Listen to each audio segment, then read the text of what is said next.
72 ya, wa aqallud dafni. Qala al-musannifu rahimahullahu ta'ala wa adama an-naf'a bihi wa bi barakati ulumihi wa bikum fid daraini amin. Qala wa aqallud dafni, dan paling sedikit, artinya minimal di dalam penguburan mayit, ayyakuna fi hufratin, adalah pada sebuah lubang. Jadi para bapak saudara, di dalam menguburkan mayit ini juga memang ada aturan ya. Nanti sama tuh kayak kemarin, ada yang namanya batas minimal, cara yang minimal maupun juga cara yang paling sempurna ya. Nah ini sama, di dalam menguburkan mayit itu ada dua cara. Cara yang paling minimal, akol, ada lagi cara yang paling sempurna. Yang paling sempurna nanti akan kita bahas. Yang awalan ini adalah yang paling minimal. Bagaimana cara menguburkan mayit yang paling minimal? Itu pertama adalah ayyakuna fi hufratin. Satu, harus ada lubang, digali sebuah lubang yang tujuannya ini ada dua minimal ya.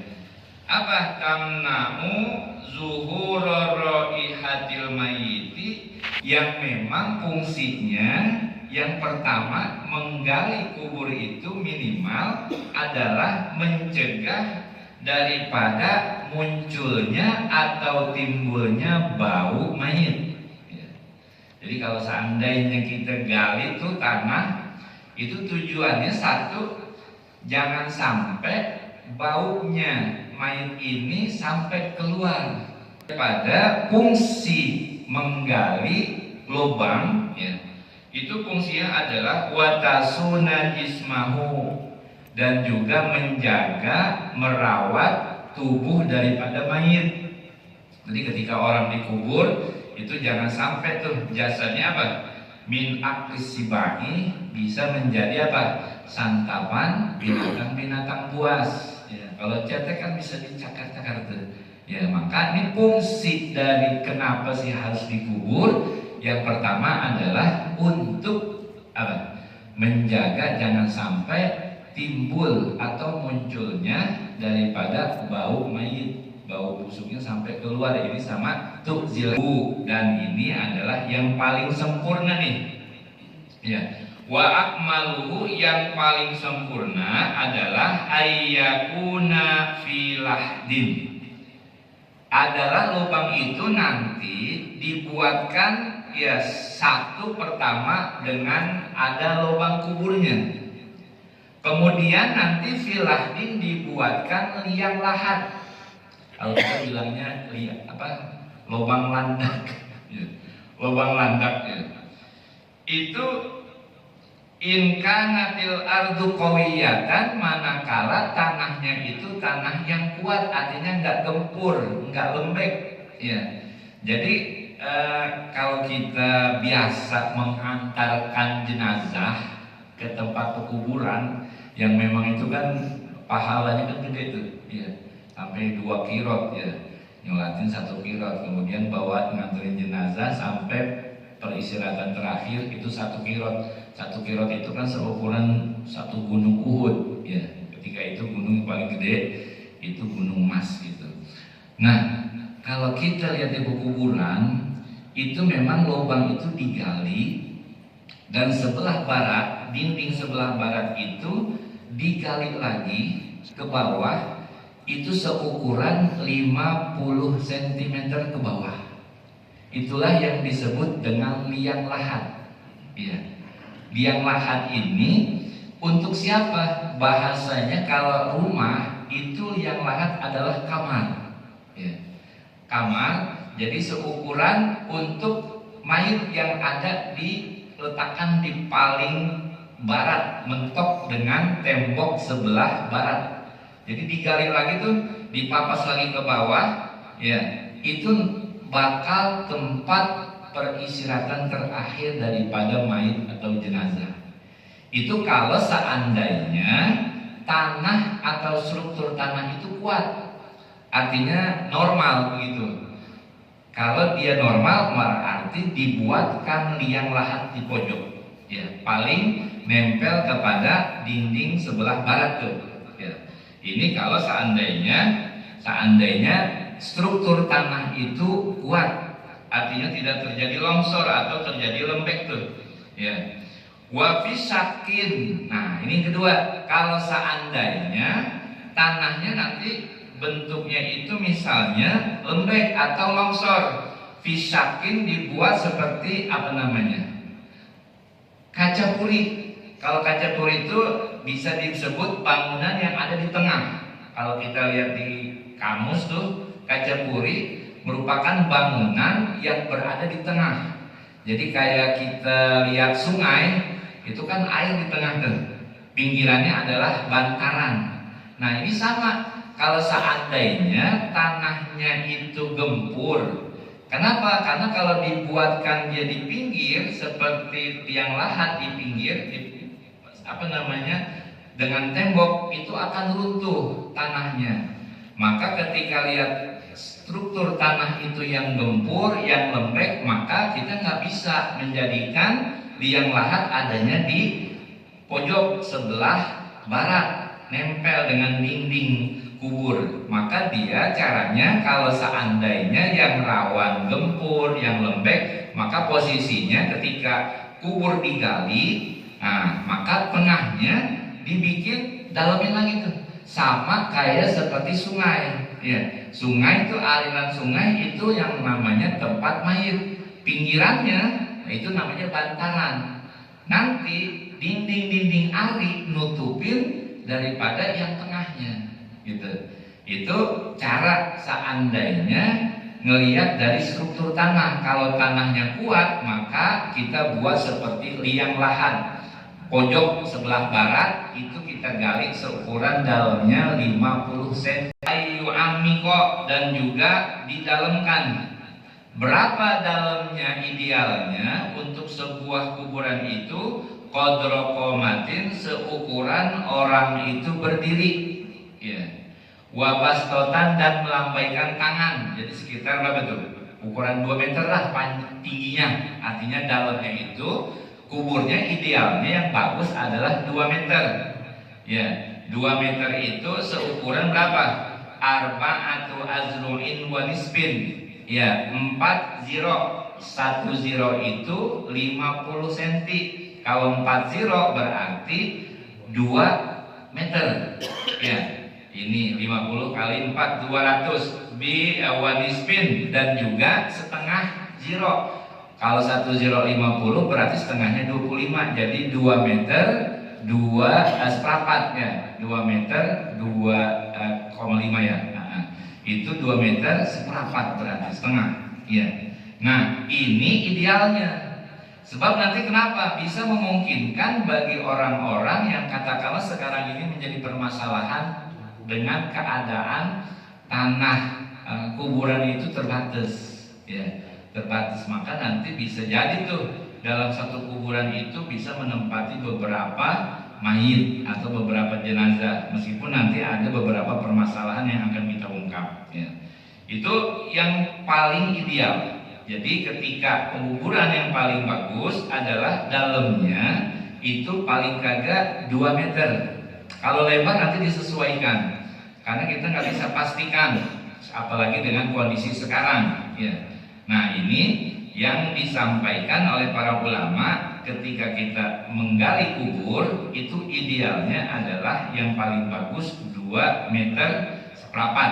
Ya.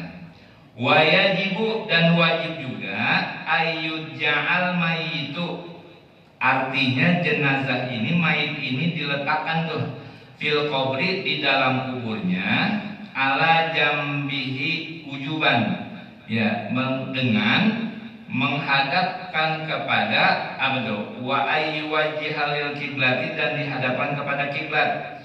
Dia berada pada lambungnya tuh, ya miring. Ala jambihi artinya dengan posisi miring. Wujuban, keadaannya wajib.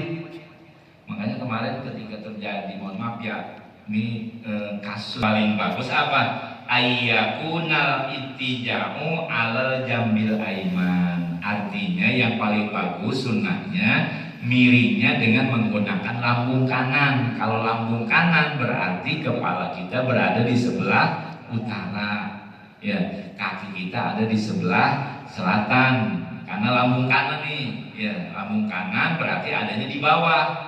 Jadi itulah yang memang kita praktekkan dalam ajaran agama kita. Palanya di sana, kemudian kakinya di sebelah selatan. Nah, ini yang paling bagus. Kalau seandainya ada orang nguburin kepalanya sebelah selatan, yurosa qabrohu bima'in barodin. Nah, ini nanti kalau udah selesai itu, udah dikuburin, ya, ini diberikan, dipercikan kuburnya itu bima'in baridin, dengan air dingin, air adem, ya. Ini sebagai tafaulan. Maksudnya apa? Tafaulan biburu datil muntoji'i, dengan keberadaan tempat pembaringan yang adem. Ya, ini tafaul.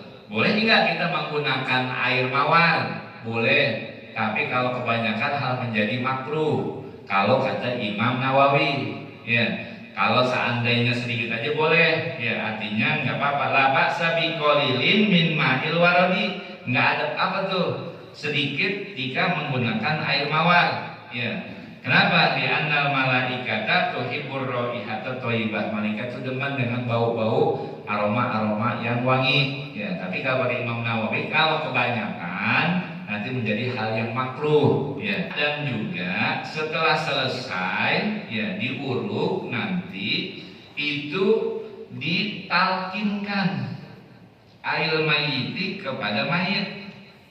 Ya, talkin ini adalah mengajarkan mayit untuk mengingat iktikad, keyakinan yang berada dia dulu hidup di dunia. Ya, talkin nanti akan ada aturannya. Ba'da tamami dafnihi, setelah menyempurnakan daripada penguburannya. In kana mukallafan, manakala dia seorang mukallaf, ya. Nanti begini para bapak, para saudara, ini terkait dengan masalah penguburan, ya. Kadang-kadang kan kita dalam penguburan ini memang yang banyak itu adalah penanganannya oleh tukang kubur, tukang gali. Dan orang-orang yang paham kadang-kadang, mohon maaf ya, orang-orang alim habis bayangin udah gitu ya, kagak ngomongin. Sebab apa ini? Karena penting juga nih, ya.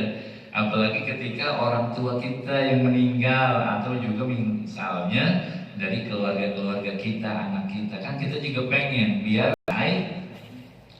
itu diazankan sunnahnya, ya, sunnahnya diazankan. Ya, azan itu nggak mesti harus dari bawah, di atas juga boleh.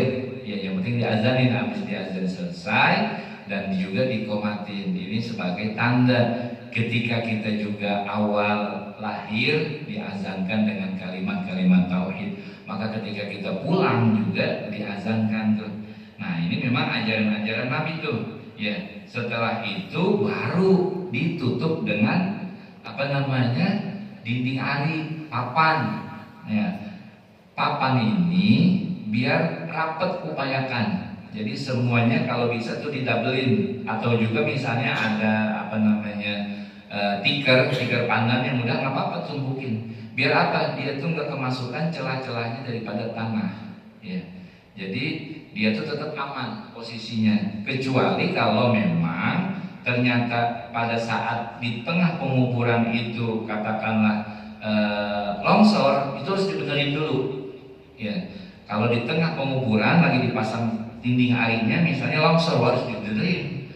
Nah, karena dalam proses pertengahan di tengah penguburan ke kiblat. Nah, di situ ketika orang yang membaca talqin, yang lain jangan duduk. Ini ajarannya di dalam kitab, ya. Yang lain itu ketika orang yang membaca talqin, ya idza akal malakanil muwakkalani. Nah, dia sendiri doang yang duduk bacain itu talqin. Kemudian yang lain bagaimana? Yang lain berdiri.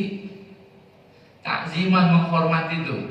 Ntar kalau udah rapi baca talqin, baru kita isi dengan bacaan-bacaan mau tahlil, kemudian baca surah-surah pendek, baru semuanya itu tahlil, baru semuanya duduk. Ya, ala bizikrillah, baru semuanya duduk. Ya.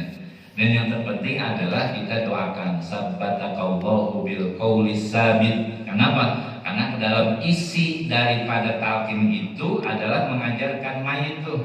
Ya, man rabbuka wa nabiyuka, ya, maka jawabannya ya sama yang seperti kita dapat. Emang itu isinya talqin. Artinya yang namanya menuntut ilmu itu dari mulai buaya sampai ke liang lahat. Maksudnya apa? Di liang lahat pun juga kita masih diajarin tuh untuk mengingatkan kita, ya, untuk mengingatkan kita. Maka di sini seyogianya, ya, kita ketika ada yang meninggal maka perlu dibacain talqin. Itu sangat bermanfaat banget, ya.